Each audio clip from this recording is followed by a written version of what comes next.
In case you weren't aware, Travis and I are from the future. It's our job as futurists to get there before you do so we can warn you about what's coming next. Well, we've been there. And the bad news is there still aren't flying cars, at least not mass produced. But what we have seen there is fascinating. And we were recently invited to the keynote stage at the North American Bitcoin Conference for a fireside chat with Eryka Gemma to share what we've seen with the attendees of the conference. Turns out it was entertaining and informative enough that we've secured a recording of the session and are pleased to share it with you today. And before you ask, just because we've seen the future doesn't mean we'll share who wins the Super Bowl with you in advance. That just takes all the fun out of it and wouldn't be fair. So welcome to episode number 583 of the Bad Crypto Podcast. 5, 4, 3, 2, 1, 0, ignition. Who's bad?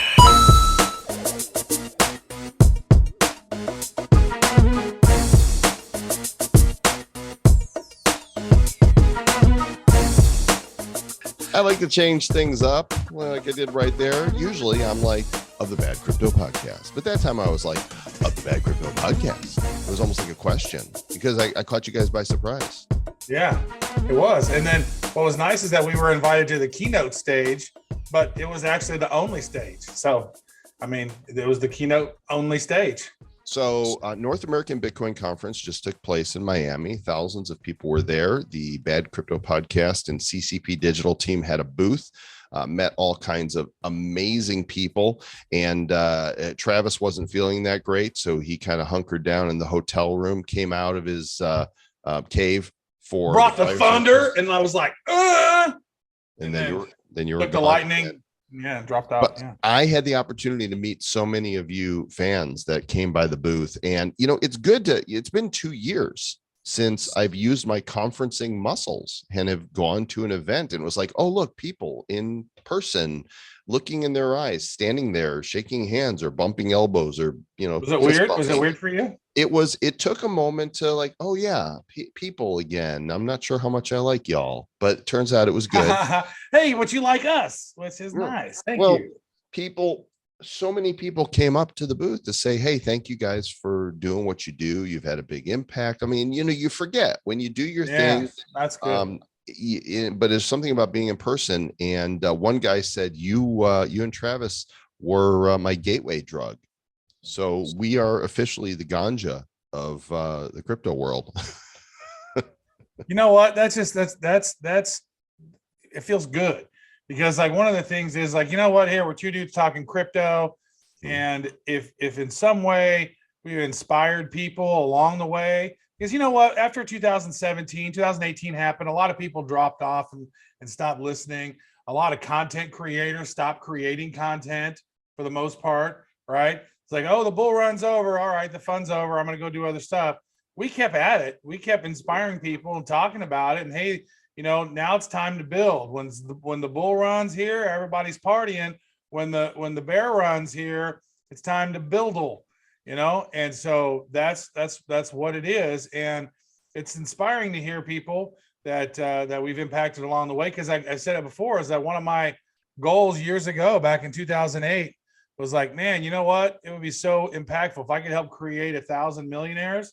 Then that's going to be so impactful for those families. And I don't know how I'm going to do it, but I bet if I do that and somehow can help other people create, you know, all these millionaires, I bet I'd probably become a millionaire by proxy because I'm adding value. Mm-hmm. And so that's what we try to do, man. We don't try to take value. We never say, hey, pay us this, pay us that, give us it, access our Patreon, access this, get free access to our do or pay for us for this. We don't do that. We've never done that. We don't shield coins. We try to teach you guys how to do your own, you know, research on things and be intelligent about it. That's one thing Richard Hart said. Well, if you're a retard and you're doing research, you're going to get shitty research, which was kind of funny. But I kind of laughed at that. It's true. So like, we're helping you not, you know, do retarded research. We're trying to help you make better decisions overall, but we're not going to take you to the water and say, buy this because you need it. We're going to say, hey, here's something that's maybe valuable for you. Take a look at it. You might impact your life and help you. For example, check out Railgun, who partnered with us for the North American Bitcoin Conference. I think we gave out 1,000 of their t-shirts. They're a private smart contract enabling users to engage with DeFi protocols and keep users' crypto and NFT assets private. So if you got NFTs and assets on Ethereum, Binance Smart Chain, Polygon, and Solana, I can look. If I have your address, I can look and see what you got. But Railgun's got the tech that hides that. Follow them on the Twitters at railgun_project and learn about them at railgun.org. This isn't a shill. This is a partner. We're working with these guys directly, and we are transparent and upfront. We're not telling you to buy the coin. We're telling you to go check out what they're doing. They're going to be on a future episode of the show, railgun.org. Pew, pew, pew, pew, pew. I like that pew pew. Pew, pew, pew, pew. Very nice. So it's not like a nail gun. No, those are vicious. No, this is a rail gun. This is pretty vicious too, but it's a rail gun, really, really interesting. Go, I don't know. Look it up. It's a thing. Like a real thing. Like a rail guns or something. Yeah, too? rail guns are a real thing. All right, now I got to look it up. So rail gun is it's like a gun that's on like a train track. I'm going to read it to you right now from the Wikipedia, which is known to be completely accurate at all times, even though it's been taken over by the wiki Nazis. A railgun is a linear motor device, typically designed as a weapon that uses electromagnetic force to launch high velocity projectiles. The projectile normally does not contain explosives, instead relying on the projectile's high speed, mass, and kinetic energy to inflict damage. I mean, it's badass. Wow, that is badass. Yeah. Here we are doing our own research right there. Yeah. So I'm going to put this in the show notes so that it's kind of fascinating, actually. I'm going to have to go watch a YouTube video from that now. I know you're going to get all railgunny. I'm going to be like, whoa, a railgun just got way cooler. So the conference was fun, and we got about 20 minutes on stage. Honestly, Rufus stole the show. If you guys want to watch the video, if we get the video, we're trying to get the video. I know we'll at least have the audio. If we can get the video of it, we'll post some pictures also in the show notes at badco.in/583. But I brought our dog Rufus up on stage, and he gave his first keynote. He was amazing. Yeah, he didn't say a word that people could disagree with. Not one. That's true. No, he was talking about the metaverse and Web3 and all this other stuff. I mean, it's like very profound. Like there's not been a dog so intelligent since that one that was on it was like Dudley Do Right. There was like one of Mr. Peabody. Oh, Mr. Peabody and Sherman. Yeah, there you go, Mr. Peabody. Yeah. Yeah, well, I was trying to pull that one back. I was like, what is it? And there good. It is. Sherman and Peabody. I remember watching that. Super smart dog.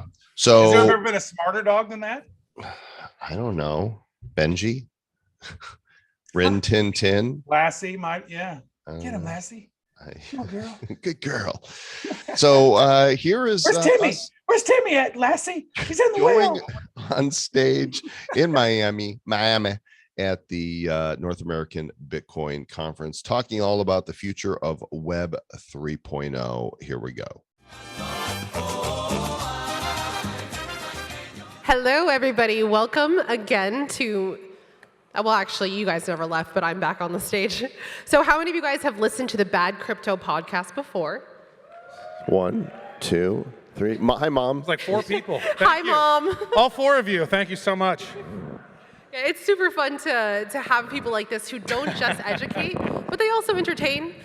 So today's topic are going to be some things that could really end up dystopian if we don't handle them properly. It is Web3, NFTs, and the metaverse. I'm Eryka Gemma. I'm very well known in the city of Miami for just starting community here, opened up a Bitcoin center a couple years ago, and now I have a venture fund called Time Lock Ventures, and now I have one of the first NFT podcasts, as well as a very long-running crypto podcast. How many listeners do you guys have now? How many listeners? We've had like 4. Yeah, there's been, I think we're at like 10 million or so downloads. So I don't know, divided by 1 listener. They listened a lot of times. Yeah. Divided by 1. All right, so just to get started, content creation is so important, right? And in this Web3 world, we're going to see the individual content creator be able to monetize directly from their audience instead of having to go through these third parties. So let's say that there are people in the audience who are very interested. They have a community of friends that don't know that much about cryptocurrencies yet. Is there anything that you recommend to them to get started for their local friends?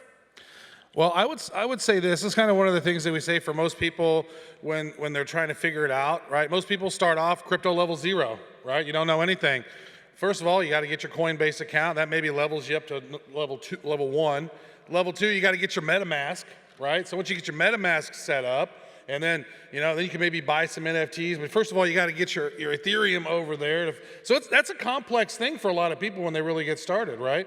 And then you got to, how do I get BSC on my MetaMask? Well, then you got to figure that out and make sure you're not putting in the wrong things because you could get scammed and all your money could be gone, right?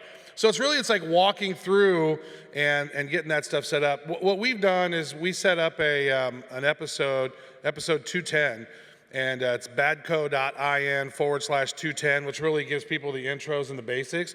But I think we probably ought to do a new one for intro to Web3 and NFTs. We've not done that for a while. Everything's changing so quickly. Definitely. Yeah, it definitely does change quickly, but like you said, podcast 210 for those of you guys who are looking to get started. This is why I'm not writing another book. I've written 15 books, and I'm not writing a book on crypto because just by the time it hits the shelves, it's outdated. Yeah, definitely outdated. Constant knowledge is important. Constantly learning is very important. That's why you guys put out a show. How frequently does your show come out? Usually 2 bad crypto a week and 2 nifty show. We slowed down a little bit here. I don't know, we're getting old and tired, maybe? Is that it? We did not do one this week No, because we were not. here. So you have the Nifty Show as well. Yep. So Nifty Show, Bad Crypto Podcast, check them out, you guys. So so NFTs, Web3, Metaverse. Let's start with NFTs. What kind of NFTs do you own? Do you guys own any pet rocks? So I think the most valuable NFT I own is one of Gary V's gift goats. Travis owns one too, because Gary understands that NFTs unlock experiences. And I think getting that into the head of the mainstream, that this is not about a picture or piece of art. It's about what owning this, the loyalty that you are a part of, and what physical goods, what digital goods, what intangibles, what in-person events, what autograph materials. It's up to the creator to decide what value do I want to bring. And of course, creators are so incentivized to add value because now they're getting a piece of the secondary market value. By the way, this is Rufus, and this is his first keynote. Somebody NFT this picture. His ears all perked up. Yeah, so that's one of the things that is so key, that whole utility thing. And I have always said this, like people think, and we're talking to the choir here really, but people go, oh, NFTs, they're JPEGs. And it's like, well, it can be, there's a lot of things. It can be, I like the acronym VITAL. It can be video, images, text, audio, links. It can be 360, AR, VR. It can be geo proximity based. It can unlock at events. It can evolve over time. NFTs are essentially the smart contract, smart computer that you can program it to do anything you can imagine it to do. And so when people start understanding that and you go, wow, I don't have just this JPEG, I have this membership card. I saw on Instagram yesterday where somebody was talking about how Bored Apes is not just a community, it's a freaking mastermind group, because you're in a Discord with people who can drop down $250,000 on this thing.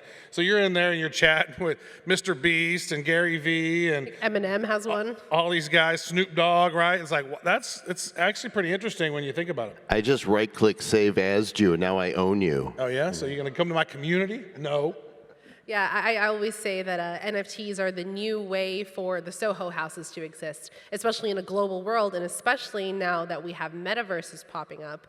So you answered my question, what are some of the explanations of the high value of NFTs? It's because it's access to a networking community. I mean, to go to Soho House, I think it's like, $10,000 application just to be able to come to Soho houses, and now you have Discord chat rooms that automatically automatically read your MetaMask wallet to say, do you or do you not have this NFT? If yes, you're allowed to enter and network with these people. So now let's talk about metaverse. Wait, did you want to say something? Well, I was just going to say the beautiful thing is it never has to end with NFTs. You can just keep adding value to what people are holding. Gary says he's got a 40-year roadmap. That's the rest of his life. So you guys have an NFT drop coming up, right? We do. We're launching the 4th edition of our blockchain heroes, as the heroes are in the fight against the evil centralizers. And we launch on Friday, the 21st, and we've got a pack sale. We've minted over 1.5 million NFTs on Wax with 0 gas fees. Ethereum people, 0 gas fees. And the previous 3 editions have all sold out, the last one in 35 seconds. So we're hoping that people will embrace this one as well. Yeah, it's all been about educating people about blockchain and the decentralization of things. And as Eryka mentioned, like we're at this precipice right now where we can see the evildoers that are kind of running the world. They really like centralized power, right? And they, they're able to do these mandates and they can say and do what they want and they can move things through. Paper money is running out. It's nearing the end of its life cycle. And so that's one of the reasons I think we're in this thing, because they're at this planned obsolescence of paper money. And so we're at this interesting time. And so what we've done is we really created this series. The first series was 50, luminaries in blockchain, and they were all based on real people. And then as we evolved and kept creating them, they became based on principles. There's the centralizers, those are the villains. They're the ones that are, big corporations, IRS, some of the government corruption, it goes deep into that. And then the heroes that teach about decentralization. And so it's really an educational play, and it's been really fun. This series right here, Joel's son, Zach, is the creative director on the thing, and I think these are some of the coolest NFTs that are in existence at this point. Each one of the characters has its own individually original soundtrack, all to this sort of 80s synthwave vibe. And like they're animated, some of them are like a little animated theatrical deal. It's like we went all out on this one right here. So we not only do we want to create NFTs, hey, collect our shit. We want these to be valuable. We want them to have utility. We want them to educate. We want them to inspire others. And so that's why we've chose Wax. That's why we've been on Wax right since the very beginning. We were one of the very first to even launch a series on Wax. And because on atomic assets. On atomic assets, yeah. Because Tops beat us to the punch on simple Tops assets. did, yeah. Not only that, we're big into the community. We love the Wax community. We love supporting others in the community. Yes. And that guy. We have, in this set, we have invited 40 partners. This is the biggest collaborative release in the history of NFTs. So we're breaking new ground here. All the partners have original exclusive NFTs in the set. So let's talk about this. You said that your NFT has utility, right? Now, it's also utility. It's these communities that are built in Discord, so they're global communities. And now we have, enter the metaverse, right? How do these NFTs and how do you guys see NFTs interacting with the metaverse and maybe multiple metaverses?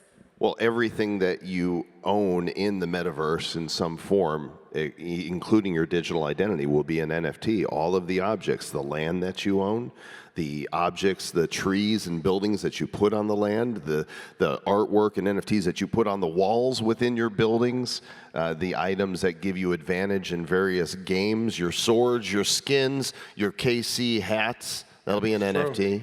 So okay, let's explain, because I hear a lot of people throw around the word metaverse, and I'm like, just because you have a VR headset does not mean you're in the metaverse. Okay? I think we're using it wrong. Yeah, in please, general, let's talk about that. We're using it wrong because all of these different, what we're calling metaverses, Sandbox, Decentraland, CryptoVoxels, and so on, they're verses. They are their own community, but a metaverse means a collection of all of those together. So when we approach the singularity, right, and all of these have interconnectedness and you can transfer items from one to another, that's when we have a true metaverse. So we're just going to keep on using the word wrong until then, which is fine because... Maybe it's metavi. Yeah, we're giving it a new meaning. Yeah. And I want to say this here because so Blockchain Heroes has been a labor of love. As I mentioned, his son is doing the creative direction on that, and then my son actually helped doing a lot of the production of the finishing of the artwork. And he's actually here at his very first conference ever. Where is Derek, he? right there. Wave his hands out there. That's awesome. Very first crypto conference for little J-Rock. I think that's what's been the most fun with going down the NFT rabbit hole. The whole lockdown stuff, as inconvenient as it was just a huge boon for us because we used that opportunity to create the Blockchain Heroes and NFTs. We had me and Travis and both of our sons. So the whole initial project was done by two father-son teams. So NFTs bring families together. Yeah, I mean, Corona has definitely accelerated the adoption of some of these, right? We actually have to meet online. A lot of time, people didn't even know about Zoom until the pandemic happened. So a lot of people didn't know the weird things that could happen on Zoom until the pandemic happened. So let's talk about metaverses again. Now, Mark Zuckerberg, right, renamed Facebook to Meta. Personally, I think he did that to confuse. He did that to confuse people who don't understand the technology. But what do you think is going to happen with decentralized metaverses and then Mark Zuckerberg's Meta? Well, I think what's going to happen is the people are going to speak, right? I think that right now, the Oculus headset, the Sony headset, those are very centralized. There is no decentralized VR headset yet. So that creates a problem. So there needs to be some sort of technology of some hardware company that's building something that can access all of them.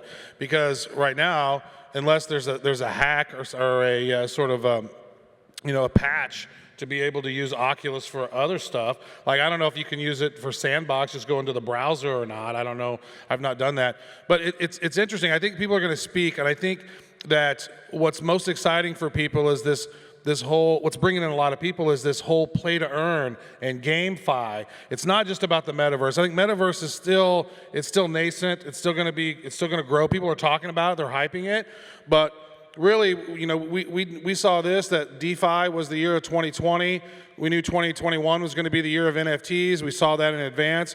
We think 2022 is going to be the year of play to earn and GameFi. And so as more and more people start coming in and earning crypto, I mean, shit, you can make so much money just sitting and playing video games now. It's unbelievable. I'm earning money in Townstar as we speak. It is auto-selling Gala Games Townstar. It's making me like $250 a day. I go in for 5 minutes a day and click a button and collect. $250 a day. Like, some people don't make that at their job, working at a really crappy job that they hate, and he just clicks a button and, like, seriously. Yeah. What's the name of the game again? Give it Hold up. on, I gotta get to work. Click. All right, I'm done. I'm gonna go to the beach.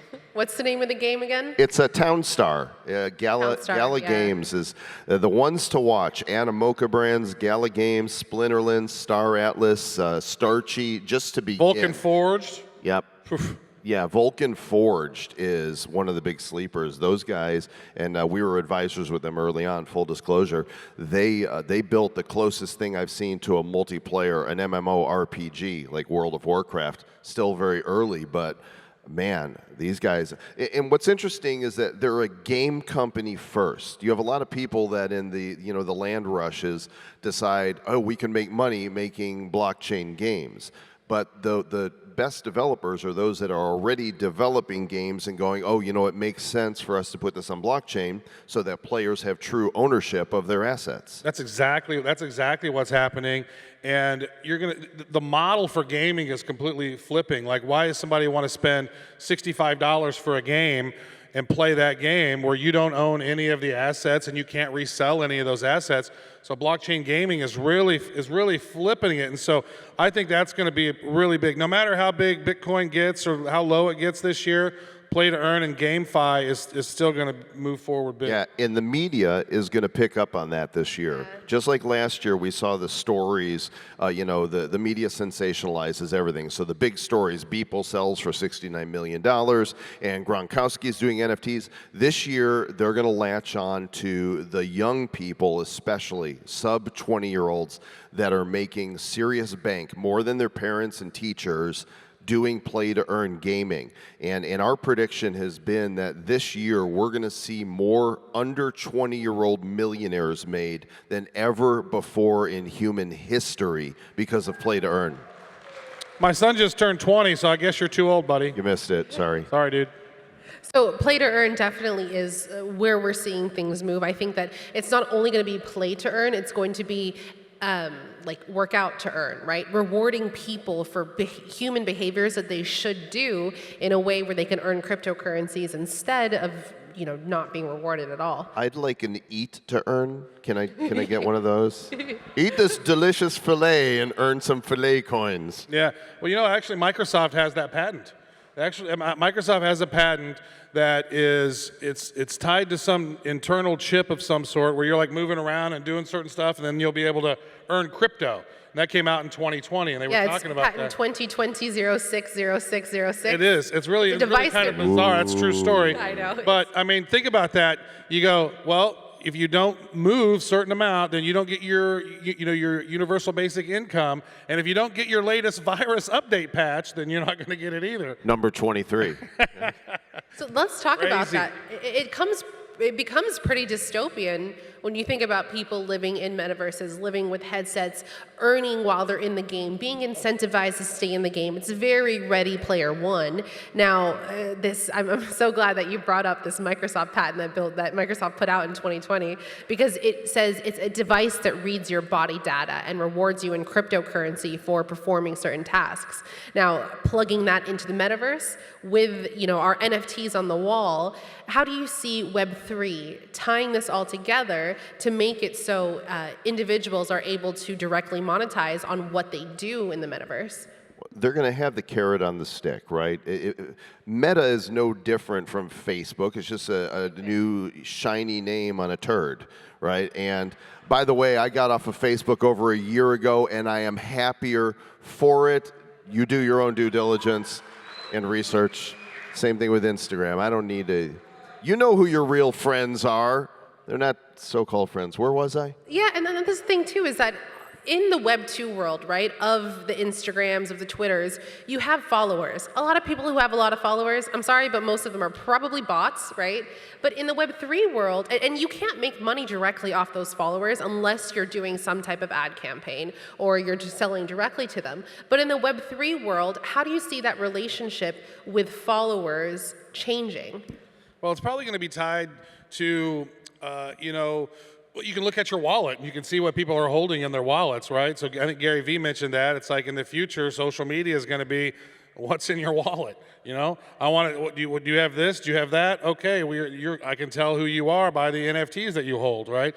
And so there's going to be some of that, and I think that it's really a very interesting time right now, because it's one of those things. It's like Joel and I are normally pretty good at predicting certain things, but right now there's so much uncertainty in the world. It's really hard to tell how are we going to teeter? What's going to happen here over these next 12, 24 months? Because it could be a huge shift in humanity, and I don't know. It's just wild to pay attention to it right now. In fact, I have a prediction. I can tell you with certainty in 30 seconds they're going to kick us off the stage. Oh.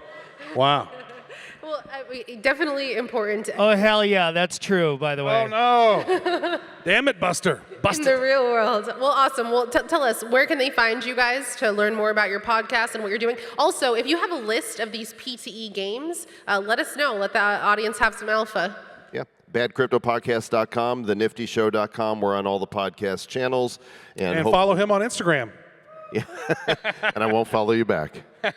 Well, thank you guys. Give it up for Joel and Travis, the Bad Crypto Podcast. Trav, you soldiered on. You know, truly the show must go on. And you got up there and you dropped your knowledge. Boom.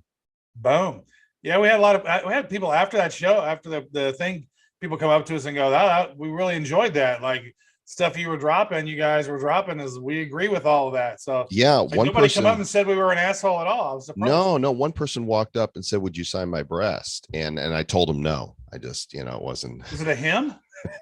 So weird. That was a punchline. Like that was comedy, Travis. Yeah. I know. I was just trying to make it funnier. That's what he said. He said, I'm gonna make that I was joke. not successful. I'm gonna make that joke better. It did not land.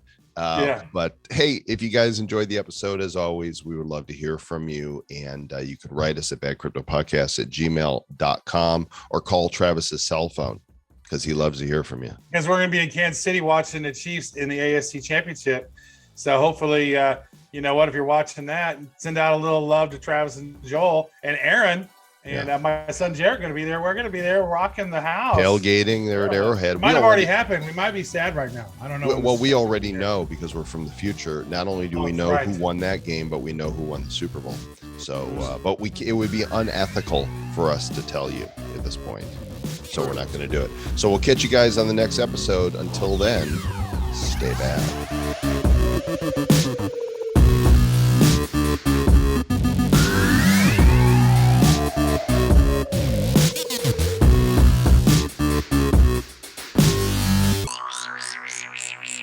Who's bad? The Bad Crypto Podcast is a production of Bad Crypto LLC. The content of the show, the videos, and the website is provided for educational, informational, and entertainment purposes only. It's not intended to be and does not constitute financial, investment, or trading advice of any kind. You shouldn't make any decisions as to finances, investing, trading, or anything else based on this information without undertaking independent due diligence and consultation with a professional financial advisor. Please understand that the trading of Bitcoins and alternative cryptocurrencies have potential risks involved. Anyone wishing to invest in any of the currencies or tokens mentioned on this podcast should first seek their own independent professional financial advisor.